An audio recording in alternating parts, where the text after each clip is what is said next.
राजस्थान के छोटे से जिले धौलपुर में दो सौतेली बहनें रहती थीं, रानी और वाणी। रानी बहुत ही सुंदर थी और वाणी स्वभाव की बहुत मीठी थी। उन दोनों की शादी पास ही के एक गांव में हुई थी। वाणी कम पढ़ी लिखी थी, इसीलिए उसकी शादी गरीब घर में हुई और रानी की शादी बड़े जमींदार के घर हुई। रानी को पहले से ही अपनी सुंदरता का घमंड था और अब उसे अपनी अमीरी का भी घमंड हो गया था। वो अक्सर वाणी के सामने अपनी अमीरी का दिखावा किया करती थी और उसे नीचा दिखाने का कोई मौका नहीं छोड़ती। अरे वाणी, सुन तो, मेरे पति ने तो मुझे सोने के झुमके और गले का हार दिलवाया है और हमारे घर के पास जो दूसरी जमीन है ना, वो भी हम खरीद रहे हैं। तुम्हारे पति ने तो शादी के बाद तुम्हें कुछ भी नहीं दिलवाया होगा। अब कर भी क्या सकते हैं, सबका अपना अपना नसीब। तुम तो 2 वक्त का खाना भी सही से नहीं खा सकते, तो जमीन जायदाद क्या खरीदोगे। अच्छा चल, अब मैं चलती हूँ, मेरे पति मेरी राह देख रहे होंगे। वाणी को रानी की बातों का बहुत बुरा लगता है, परंतु वो कुछ नहीं कहती, चुपचाप सब सहन कर लेती है। वाणी के दिन बहुत ही तंगी से गुजर रहे थे। वाणी के पति को जो दूसरों के खेतों में काम करके मजदूरी मिलती थी, उससे वो दोनों भरपेट भोजन भी नहीं कर पाते थे। एक रोज वाणी के पति की तबीयत खराब हो गई और वह काम पर भी नहीं जा पा रहे थे।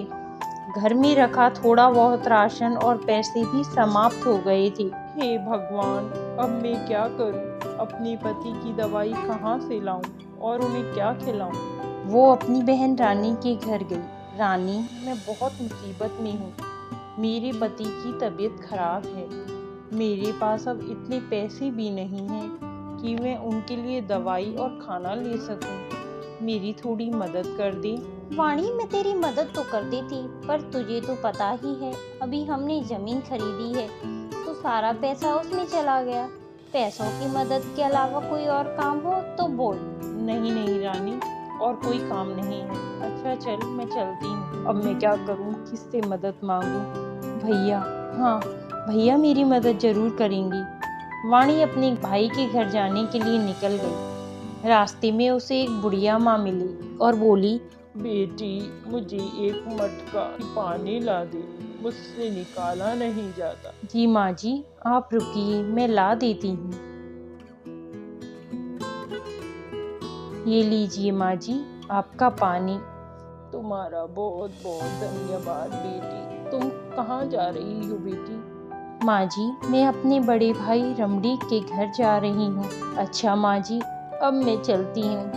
हाँ हाँ बेटी, तू जा। वाणी अपने भाई के घर पहुँची। अरे वाणी, तुम यहाँ? कहो, कैसे आना हुआ? भाभी, वो मुझे भैया से कुछ काम था। अरे वो तो बाहर गाँव गए हैं, तो मुझे बताओ क्या काम है? भाभी, मेरे घर में 2 वक्त का खाना खाने और मेरी पति की दवाई के लिए भी पैसे नहीं हैं। मुझे कुछ पैसे चाहिए थे। वाणी, तुम्हारे भैया का काम भी कुछ अच्छा नहीं चल रहा है। पैसे की मदद तो हम नहीं कर पाएंगे, कोई और काम हो तो बताओ। नहीं नहीं भाभी, कोई और काम तो नहीं है। अच्छा, मैं चलती हूँ, घर पर मेरे पति अकेले हैं। वाणी रास्ते में आते हुए सोच रही थी, अब क्या करूँ, कहीं से भी पैसे नहीं मिले, मैं अपने पति का इलाज कैसे करवाऊंगी। रास्ते में उसे वही बुढ़िया माई मिली जो जाते समय मिली थी। अरे बेटी, आ बैठ जा, थक गई होगी, थोड़ा पानी पी ले। क्या हुआ बेटी, कुछ परेशान लग रही हो? हाँ माँ जी, मेरे पति की तबीयत बहुत खराब है और मेरे पास इतना धन नहीं है कि मैं उनका इलाज करवा सकूं। मैं उन्हें भरपेट भोजन भी नहीं करा सकती। बूढ़ी माँ बोली, बेटी, तू चिंता मत कर। अगर मनुष्य के कर्म अच्छे हों तो फल भी अच्छा ही होता है। तू इन घड़ों में से एक घड़ा ले जा। माँ जी, इन घड़ों में क्या है? कर्म फल है बेटी। मैं समझी नहीं माँ जी।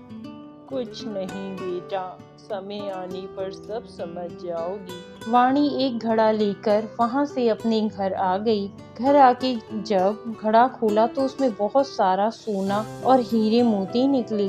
ये सोने से भरा घड़ा कहाँ से मिला वाणी? वाणी ने अपने पति को सारी बात बताई और वह बोला, वाणी, तुम्हारे कर्म सच में ही बहुत अच्छे हैं, इसीलिए तो उनका फल इतना मीठा है। अब वाणी की सारी गरीबी दूर हो गई थी।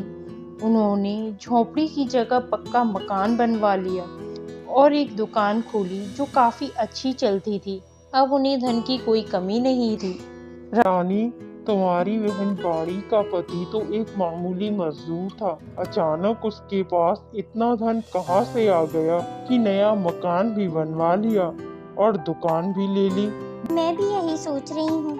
कुछ दिन पहले तो वो मेरे पास पैसे मांगने आई थी, मैंने तो पैसे नहीं दिए। फिर वो भैया के पास गई थी, तो शायद भैया ने दिए हों। क्या तुम्हारा भाई ऐसा कैसे कर सकता है? तुम दोनों बहनों का हक बराबर का है। अगर उसे पैसे दिए हैं तो तुम्हें भी उतने ही पैसे देने चाहिए। आप ठीक कह रही हैं। मैं अभी भैया के घर जाती हूँ। रानी अपने भाई के घर जाने को निकली। रास्ते में उसे भी बूढ़ी माँ मिली और बोली, बेटी, मेरे लिए एक मटका पानी भर दो, मुझसे भरा नहीं जाता। अरे काकी, मेरे पास इतना समय नहीं है, मुझे किसी काम से जाना है, तुम खुद ही भर लो। रानी वहाँ से चली गई। रानी अपने भाई के घर पहुँची।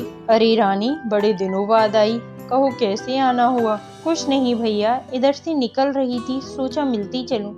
अच्छा भैया, कुछ दिन पहले वाणी आई थी क्या? हाँ, आई तो थी, मैं तो था नहीं, तुम्हारी भाभी से ही मिली। भाभी, आपने बाड़ी को कुछ दिया था क्या? नहीं, मैंने तो कुछ नहीं दिया। पैसे मांगने आई थी परंतु मैंने नहीं दिए। अच्छा ठीक है भैया, अब मैं चलती हूँ। अरे रानी, खाना तो खाती जा। नहीं नहीं भैया, फिर कभी, अब मैं चलती हूँ। रानी रास्ते भर सोचती रही, आखिर वाणी को इतने पैसे कहाँ से मिले होंगे। चलते चलते उसे बहुत तेज प्यास लगने लगी। तभी रास्ते में उसी बुढ़िया की झोंपड़ी दिखाई दी जो जाते समय मिली थी। उसने बोला, काकी, पीने के लिए पानी मिलेगा, बहुत प्यास लगी है। हाँ हाँ बेटी, क्यों नहीं। रानी ने पानी पिया और बोली, काकी, मैंने तो आपको पानी निकाल कर भी नहीं दिया, फिर भी आपने मुझे पानी पिलाया। बेटी, जो तुमने किया वो तेरा कर्म है, जो मैंने किया वो मेरा कर्म है। तुम बताओ, तुम जिस काम से गई थी वो हो गया? नहीं काकी, मैं तो ये पता लगाने गई थी कि वाणी को पैसे किसने दिए, परंतु कुछ पता ही नहीं चला। बेटी, वाणी के पास जो भी है वो उसके कर्मों का फल है। क्या मतलब ये बेटा, ये मटकी कर्म फल मटकी है जो कि मैंने वाणी को दी थी। काकी, क्या इसमें से एक सोने से भरी मटकी मैं भी ले लूं? बेटी, मटकी ले लो, पर वह किससे भरी होगी ये तुम्हारे कर्मों का फल होगा। रानी भी एक मटकी लेके अपने घर आ गई और अपने पति को सारी बातें बताई और मटकी खोली। उसमें से बहुत सारे कीड़े मकोड़े निकले, जिन्हें देख के रानी का पति बोला, ये सब क्या है रानी? ये मेरे ही कर्मों का फल है जी। मैंने वाणी को कभी अपनी सुंदरता तो कभी दौलत के घमंड में आकर न जाने क्या कुछ नहीं कहा, उसे हमेशा नीचा दिखाया। और तो और वो अपने बुरे समय में मेरे पास मदद मांगने आई थी और मैंने उसकी मदद करने के बजाय उसे और खरी खोटी सुना दी और खाली हाथ घर भेज दिया। मुझे जो मिला है वो मेरे कर्मों का फल है, जो वाणी को मिला वो उसके कर्मों का फल है। हाँ रानी, तुम सही कह रही हो। हर मनुष्य को अपने कर्मों का फल भगवान अवश्य ही देता है और हर मनुष्य को अपने कर्मों का फल भुगतना ही पड़ता है। तो दोस्तों, आपको ये कहानी कैसी लगी प्लीज़ मुझे कमेंट सेक्शन में ज़रूर बताइएगा। और ऐसी ही रोचक कहानियों को सुनने के लिए मेरे चैनल को लाइक, शेयर और सब्सक्राइब करें। Thank you.